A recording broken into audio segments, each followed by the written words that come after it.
Well, good afternoon. It is Tuesday afternoon. It is May 24th, and I'm coming to you to spend a few minutes to talk about the latest stuff, painful stuff going on in the Southern Baptist Convention. And so I want to be clear up front here that when I do some of these videos, and most of the videos I do for this YouTube channel are usually just very announcement-oriented, sharing with my particular local church. But I also know that there are a few people who find them and listen to them and watch them every so often. And sometimes I will talk about a particular area, and we'll kind of dive out. Now, I normally do this on a podcast. And I am hoping to fire the podcast back up here over the course of the summer and get a few new episodes out, as for those who do enjoy listening in on that. But as for now, I'm not ready to do that yet. Time has not quite allowed for me to be able to jump back into that. But I did want to spend some time this week, at least a few minutes, kind of processing some of the latest ongoings in Southern Baptist life. No doubt you have probably seen some kind of link come over your Facebook or your social media page regarding this new report on sexual abuse cover-up in the Southern Baptist Convention, or Southern Baptist, and a Southern Baptist entity called the Executive Committee. Now, let me make sure I'm clear about a couple of things you should expect about this particular conversation. Number one, our church is a Southern Baptist church. Now, I would assume everyone in our church knows this. If you took our membership class, you know we're a Southern Baptist church. We are wholly committed to being a Southern Baptist church. In fact, we made some moves with our network connections and partnerships to strengthen our time in SBC, our investment in SBC interests. And so over the course of this last year, as we moved into the Pillar Network, and so we're very much a church that believes that Southern Baptist Convention has a lot to offer and has done great work. I am a Southern Baptist trained pastor. I went to a small East Tennessee college called Carson Newman College and got my bachelor's degree there in religion and philosophy. Now, it was a rather moderate to liberal institution at the time. I loved my professors there, enjoyed them, still would enjoy to sit down and have a coffee with them even to this day. But that was definitely, God used that little college to move me towards ministry. And then eventually I went to Southern Seminary, the Southern Baptist Theological Seminary. For those of you who are in Southern Baptist life, you know what I'm talking about, up in Louisville, Kentucky, and got my Master's of Divinity. And I have been serving in Southern Baptist churches for my entire ministry. My home church in Roanoke, Virginia, First Baptist Roanoke, I was started there as a student ministry intern, then moved into a student ministry internship at Two Rivers Baptist Church in Nashville, Tennessee, helped and served there in various ways and events over the years. And then eventually became a part-time youth minister and got ordained at Alice Bell Baptist Church in Knoxville, Tennessee before I graduated college. Then moved on to Louisville and then was hired and invited to come serve on staff as an associate pastor of student ministries at Central Baptist Church in Winchester, Kentucky. Great years there. Have a lot of fond memories of my time there, and still have a few relationships that are cultivated from that wonderful church. Met my wife during that season at Southern Seminary. So again, Southern Baptist entities, and kind of part of the reasons I'm married to the woman I'm married to today. We left. We went to plant a church in Raleigh, North Carolina. And that was an interesting season of about a little less than 2 years.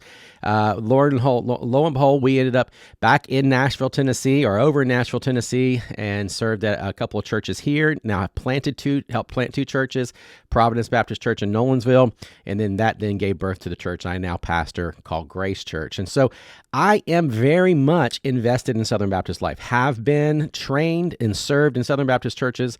Our very church plant that we're in now is very much Southern Baptist and Tennessee Baptist supported. And so we do not take all the things in Southern Baptist life lightly. We shouldn't, and we won't. And I, even if I might get frustrated with the things that happen from time to time, and the constant tensions and the little debates and the divisions that exist in our own denomination, because it is a very large denomination, you're going to find a good amount of that. I still do not grow weary of the fact that, like, I know Southern Baptists do great work around the globe, and therefore I'm hesitant to say let's walk away even when things get a little bit hard. But I do think we are in a very, very, and probably the most difficult season Southern Baptists have been in, and probably will be for a while. This report that has been released this past week, past Sunday, I believe it was, has shooken up a lot of things. Now, or shook up a lot of things. Excuse my language there, my grammar at least. Just to give you a little bit of background on the nature of that report, you need to know that report, that investigation by Guidepost Solutions, was not an investigation from outside the SBC, but it was very much the SBC messengers, me included, back last year in Nashville in June of last year, 2021.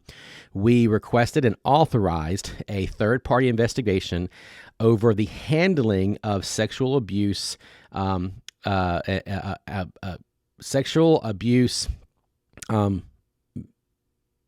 issues, incidents that have been brought to our executive committee over the past 20 years. Now, so you need to know that that's something. This report is not something that's like coming at us as if we didn't know it was coming. Like, we knew it was coming. We weren't looking forward to it. I think we all kind of knew that this was going to be a pretty bad deal, but it's definitely brought some things in it that are very, very tragic. One very loved Southern Baptist pastor and former president has at least, they've indicated that there is some an allegation against him of sexual assault among a young pastor's wife that he had been mentored, and there's just a lot of different things like that. So these are hard things to hear, and these are hard things to do. And then you got this issue, and then you got these other things that kind of circle around in the Southern Baptist stratosphere, especially within us in our little Reform circles, of like other issues that are concerning. You got some people who talk about critical race theory and the influence of that in some parts of our convention, maybe even a couple places in our seminaries. There are concerns over some churches who are being a little bit too loose when it comes to women serving in pastoral and elder roles. And so you just got a lot of things like that are just always kind of running around out there. And so you got this one side who tends to think there's a liberal drift.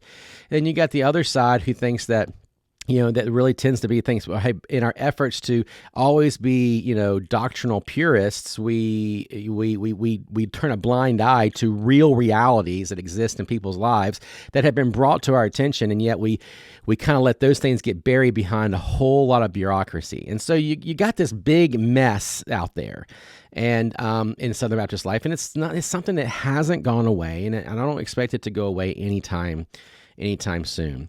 And so you might be thinking, okay, well, I've read, if you've read the report, good for you, man. That's a long report. I haven't read through all of it yet myself. I've been going through it in chunks. It's about 250 pages. So yeah, good luck with that. But if you are, man, be informed. That's awesome.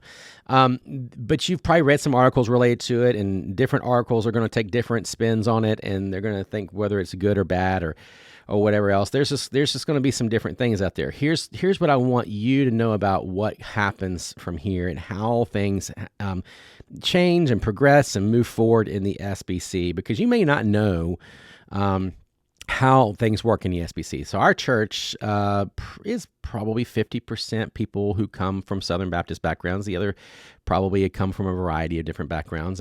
But even the ones who are from Southern Baptist backgrounds may not even really know how the Southern Baptist convention works. And so let me just give you a quick little refresher on that if you don't know.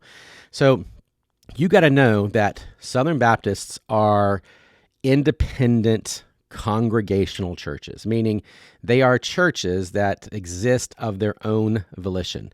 They don't exist for or from a denomination. We unite with the Southern Baptist Convention freely of our own goodwill to do so. That's the only reason. So when you got 45,000 Southern Baptist churches across the nation, these are free entities. Okay, so that's an issue that impacts some of the ways in which we have to or have responded, and I think maybe even errantly responded to the issues of sexual abuse among some of our churches and pastors who are habitual offenders who've jumped from one church to the next and they have never been held accountable and all kinds of other things. Okay, so you got to know that that's what it is. Basically, the Southern Baptist Convention does not exist. It does not exist beyond 2 days a year in the middle first 2 weeks of June, and that's it. That's the only time it's when these messengers from Southern Baptist churches come together and they bring nominations, they bring resolutions, and then they will authorize our entities to do certain things throughout the year. They authorize budgets. They also, of course, vote for a president and officers of our church of our convention, and those officers oversee some of the work and oversee some of the appointments of people on committees, and that makes their job pretty vital. And then those presidents also work with our entity heads to make sure that we have a common mission and we're continuing to move forward. And so that's kind of what the Southern Baptist Convention is. It's really only one time a year kind of thing. Now, that doesn't mean that their Southern Baptist activity does not exist throughout the year. No, we have multiple entities within Southern Baptist life that are authorized on those 2 days to do their work. We have 6 Southern Baptist seminaries. We have a North American Missions Board that handles ministry in Mexico, North America, in the United States, and up in Canada. We have the International Mission Board, which is pretty much everywhere else in the world. We have Guidestone Solutions, which is not the same thing as the Guidestone Foundation that did the investigation, but Guidestone Solutions is our HR, right there. So they handle all of our annuities and things like that for pastors and whatnot. We have the executive committee, and we'll come back to them in just a second. We have the ERLC, the Ethics and Religious Liberties Commission. Okay, so we have a lot of different things that do work throughout the year, and they represent Southern Baptist interests throughout the year. And so they have presidents, and they have staff, and they have people that have been authorized to do certain work. The executive committee is unique in all of them because it's kind of like the cog that steers everything. The executive committee is kind of like an what is it that someone said? They are a what's the word I'm looking for here? My apologies for not knowing it. But basically, they are an ad interim. Okay, that's the word I was looking for. Ad interim committee. They do the work for Southern Baptist in between the meetings, right? Between the meetings. And so that is the group that then all the money goes to the EC, then the EC then distributes the money to all the different entities based on the budget that was approved by Southern Baptists. And then they also handle different other entities. They handle the preparations for the annual meeting. They have committees that do different studies. They have those kinds of things, as Southern Baptists have authorized them to do. They are also the central place where, like, if you were to call the Southern Baptist Convention, let's just say you want to email the Southern Baptist Convention. You go on the website and you say, I'm going to email the SBC, or I'm going to call someone in the SBC. You are going to call someone who works in the executive committee. Okay, that team is about 26 people, and you're going to be calling them, and they basically are the central office of Southern Baptist life. So all of this sexual abuse cover-up really centers around how certain cases, certain things, and to the tune of like hundreds of pastors who have been reported to this committee over the past 20 years and how that's been handled. Now, what the primary way in which you'll do, and you'll find in the report, is that the primary way which most of them have, basically most of the leaders in the EC have chosen to do this is like, well, these are independent churches. We have no authority over them, so we have no authority in which to investigate this. Now, in some sense, that is true. I think that is just what we are dealt with when it comes to our denominational framework. We are supposed to be healthy churches. And so therefore you'll hear some say, well, yeah, the answer to this is not in the EC, but it's in the church discipline. It's in the local healthy church congregations, and it's in local church, healthy church polity. Now, if you're a part of Grace Church, we very much agree with that. Like, we 100% agree with that.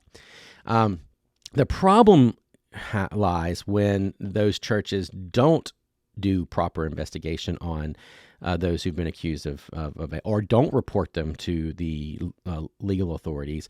The problem becomes when a pastor maybe gets defrocked from a particular congregation, doesn't report them, and then that pastor pops up somewhere else, another church. It's a Southern Baptist entity.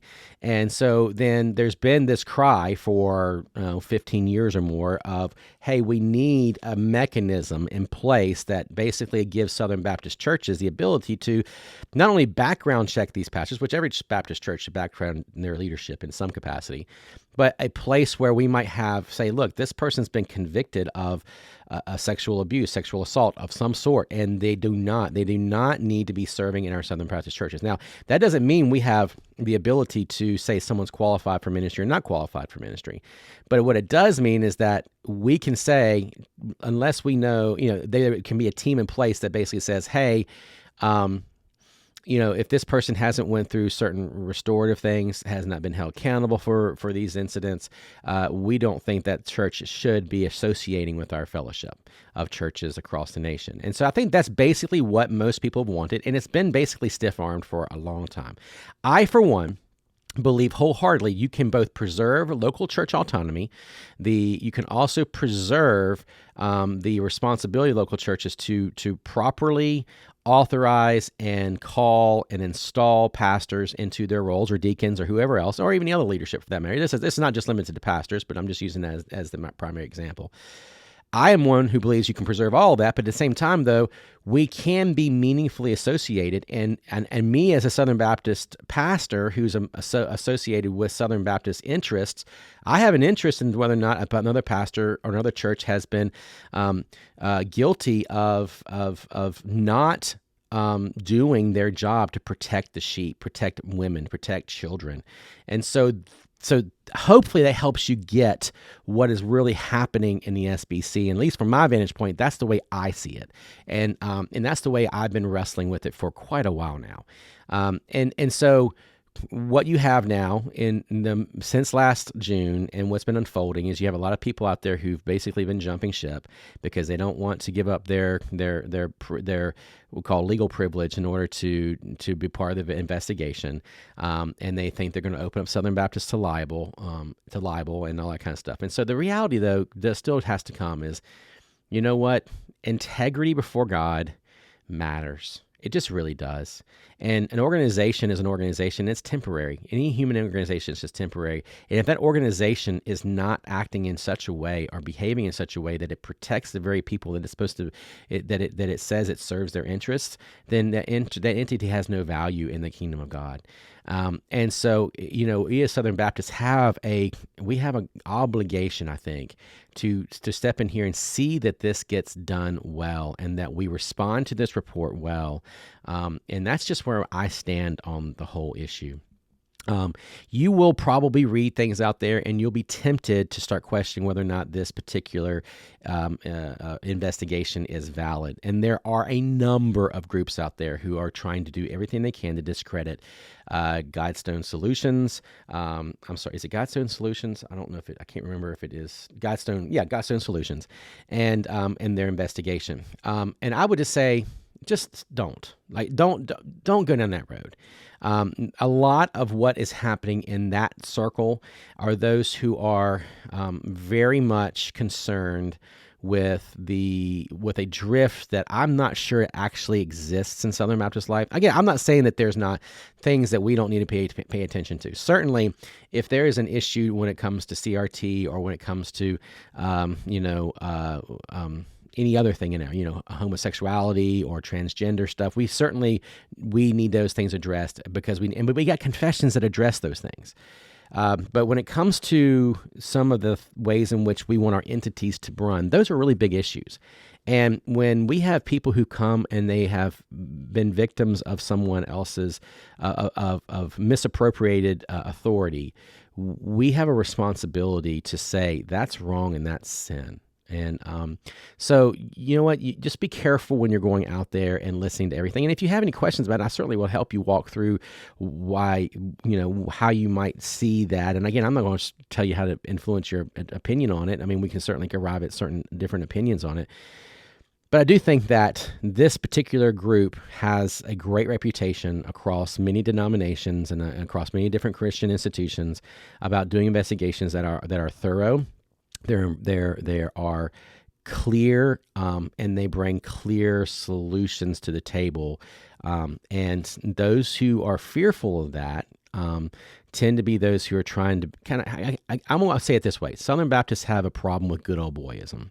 And that good old boyism basically says, you know what, I'm going to scratch your back, you can scratch mine, and I'm going to protect you at all costs because what matters is like protect the SBC at all costs, or protect this brother at all costs, or this leader, because man, they've meant so much to SBC interests. And there's one particular leader that that got defrocked a few years ago that has garnered a great amount of influence in the SBC. I will refrain from saying who that is, and that particular person tends to still pull some strings behind it because of the way he handled.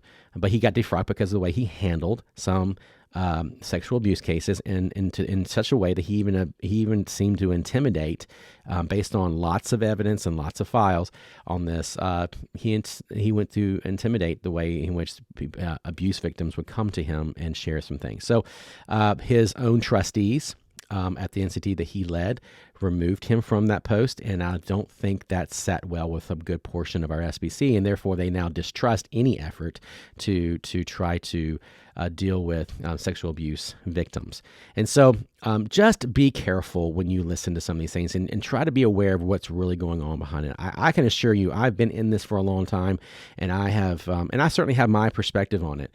But I can assure you that, and I hope that you can come. Again, don't trust me. Just go do your own. Trust the Lord in this, and use your common sense that we have nothing to fear here by letting sexual abuse be exposed. If it's not real, it'll show itself to be, false as well. So let's just be careful that we don't have to go out here and just discredit things. Let the chips fall. And if there are elements of this that need to be corrected, then they'll get corrected over time. But just know this, that statistics tell us that, and they're very reliable statistics called talk.com, or let's talk.com or something like that. And basically it says that 96% of all allegations when it comes to sexual abuse by children or by women or whatever are found to be credible. And I think there's this kind of distrust out there that arises that somehow or another we have to discredit things because the person may or may have ill willings, and there's ill feelings over these things when it's all said and done. So take that for what it is. If you have any more questions about that, I'll be certainly willing to talk to you about that in the future. But hopefully it gives you a little bit of a scope on what's going on in Southern Baptist life. But now here's the thing that I want to spend the rest of my time with. I want to take a few minutes, and I've read a couple of really good articles, and I've summarized some ideas in my head about kind of how I'd like to see myself respond to the things that are going on in the SBC life right now. And I think I want to summarize them with these 4 or 5 points. Number 1, don't look away. Don't look away. Like, there's a propensity when real things happen, or when allegations happen, that we kind of want to look away. We're like, well, that doesn't really, pertain to me. That's not in my cul-de-sac. But the reality is that the Bible calls us to say that the problem of evil and the problem of sin is our problem, and that Genesis 4:9 says that I am my brother's keeper, and there is a responsibility that we have as image bearers of God when it comes to these matters. So let's not look away. Like, look, the word justice, unfortunately, has gotten so triggering to some people, because what they hear in justice is they think, well, it's this radical wing that's trying to bring in worldly ideology into the church and how we deal with justice, or frankly, to rewrite what justice is. And that is real, okay? I believe with all my heart that is a real reality. But the Bible really does talk about justice, and really does call his people to act and live justly. Micah 6:8, right? What does the Lord command of you but to act justly, to walk humbly, and to and to follow and to love kindness, right? To love kindness, to walk humbly, and to act justly for the Lord. I think I just butchered that, but you know what I'm trying to say here. Anyway, so we have an interest in that. So let's not look away. Let's look at the uncomfortable realities of what they are. If some of these things are not real, then again, no, I believe with all my heart God's a just God and He will reveal what that is.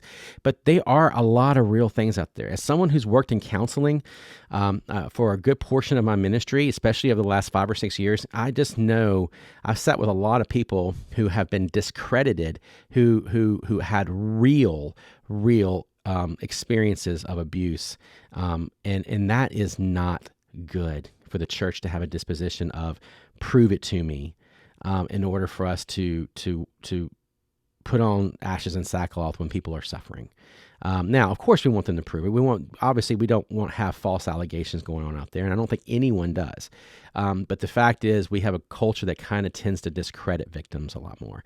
And so I want to make sure that we're very careful about how we go about doing that. So don't look away. Number 2, don't downplay. And again, I might say this more to myself right now than I would anyone else.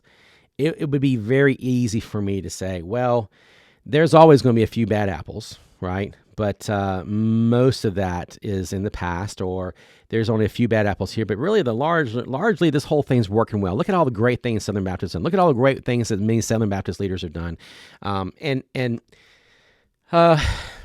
there's some truth to that. Right? I mean, like, don't throw the baby out with the bathwater. Like, I am not jumping off ship at the SBC, at least not yet. At least that's not what I want to. Now, the elders may outvote me on that, I guess, or you might outvote me, as the church may outvote me on that. But as a whole, I don't feel called to walk away. But I also don't think I don't want to downplay either. Like, because when we say things like, well, the larger whole is great, the integrity is sound. That really, what that does is it sends a message to a lot of folks that, well, then my story really isn't that significant, and it's not worth hearing, and it's not really a matter to you. And I think that would be very, very, I think that would be very tragic for us to take that approach. Okay. I think a third thing would be like, and I say this with being very, very careful, don't be silent. I think we must try to listen, and we must try to learn. We must also try to speak up. We must, a source of clear pain throughout this report is how often abuse victims stood alone as they fought for these reforms, and they need other people to kind of walk with them and give them the benefit of the doubt to walk with these things. And again, I want to make something very clear here. We're not adjudicating the guilt or innocence of any individual. That's not what we're asking for here. And that's not what Southern Baptists are being asked to do. We understand that responsibility is given to the civil realm. And in most cases, of all the different cases that have come out about Southern Baptist churches and pastors and leaders who covered up things over the last 20 years, the tragic reality is most of those have went to some type of legal realm, civil realm, and those people have been prosecuted. So we're not talking about guilt or innocence. We've actually already talked about the overwhelming amount of these people have been found guilty. Yet when they come out of this, they're reinstalled in churches somewhere, and they're not actually being held responsible. And here's a clear reality is, no, we believe very strongly that grace restores. But grace doesn't restore. It isn't just about, like, it doesn't mean that just because grace doesn't restore that somehow or another, if a man walks through a season or a woman walks through the season after they've done some tragic and horrible things to someone else, that somehow or another they should just be able to come right back into their ministry role and somehow or the other. And that's just not true. That's just not true. And so what we want, or what I think is needed here, I don't say we want, I'm not speaking for them because I'm not with them in the sense of I have no affiliation with that. But I would say what most people want is the reality that we'd have a system that says, look, we don't want people to continue to get hurt. And if a person really has been prosecuted and found guilty in these kind of things, should they be leading churches in any shape or form, or be in leadership roles in churches? And I think in a vast majority of these cases, I would say no. So let's not be silent. Let's jump in there and let's try to walk with those who've been hurt. And I'm gonna say this for myself and a lot of my pastor friends who may end up hearing this. In fact, yeah, I mean, let's not walk away yet. Right, so that's my fourth thing. Don't walk away. Now, this is taken out of an article that was posted on Gospel Coalition by Southern Baptist guy, and I really think it's been helpful. I don't know that I'm ready to walk away yet. I think now's the time to dig in and keep on doing work. Keep on doing the good work and doing the good work of creating an organization, an entity that has integrity and gospel integrity. Because when Southern Baptists come together, we have already proven that we can do a lot when we work together through missions and church planting, theological education. And I just think that that's something worth celebrating. But you know what? If we don't get our house in order, it's not worth saving. But right now, I feel like it's time to press in more. And so I'm out in my mindset going, I'm going to press forward. To the degree the Lord wants me to stay in Southern Baptist life, I'm going to. I'm going to press into my local associations. I'm going to press into my local circles of other Baptist churches here in the area. I'm going to press in more into Pillar Network as much as I'm able to. And I'm super excited about that. I don't know yet. We're still deciding on whether or not this is a possibility, but I had not planned to go to Anaheim, California for the annual meeting for the Southern Baptist Convention this year, which is, you can be praying, it's June 13th through the 15th. But there's a chance that I might go ahead and change my mind and go ahead and go. And so another pastor friend of mine, our sister church, our mother church who planted us, I guess, if really is the best way to describe them, Joe Stegall has asked me if I would be willing to go. And I said, well, if I can get some things in order, mostly finances because it's rather expensive to go out right now, we would go. And so we'll see how that works out. Hopefully I'll get to go. If not, no big deal. I'll trust that the Lord will put good folks out there to represent our interests well. And so anyway, so guys, that's pretty much all I got. That's 32 minutes of material. And I hope it was worth you listening in on it to think through it a little bit. But it is the way I'm processing things. Now, I want to make sure I reserve the right to change my mind. Okay? I reserve the right to augment and change something I said or clarify things that may not have been as clear as I want to. In this day and age, it feels like you always have to put those caveats out there. I'm begging for your mercy and trying to interpret what I've said here well and think through the things I said well, because at the end of the day, what we all want, I think what we all want, every good Southern Baptist, even Reformed Baptist out there wants an organization that operates with integrity and operates with transparency and operates in such a way that we represent the interests of Southern Baptists in a way that the churches that say they're going to be on board with us have the same values, and therefore we have a clear subset of like how does that look like, and if churches don't operate in that way. Now, again, whether it's when it comes to sexual abuse or when it comes to race or when it comes to, proper order of our offices of pastor and elder in the church, like we want to say, no, you're with us because we've made this clear theologically in our confessions. And I think it's time for us to tighten our belt loops when it comes to our associationalism. And so I'm very, very much committed to that. So anyway, hey guys, I hope this has been helpful, and think through it a little bit. I'd love to know what your thoughts are. You can drop an email to me at tom@gracesmyrna.org, or you can hit me up if you got my phone number. I'm not going to give it off here right now, but you certainly would love to be able to chat with you more about these things. But guys, I love you, and I hope that I will be able to come back to you very soon with some more good content. So see you soon.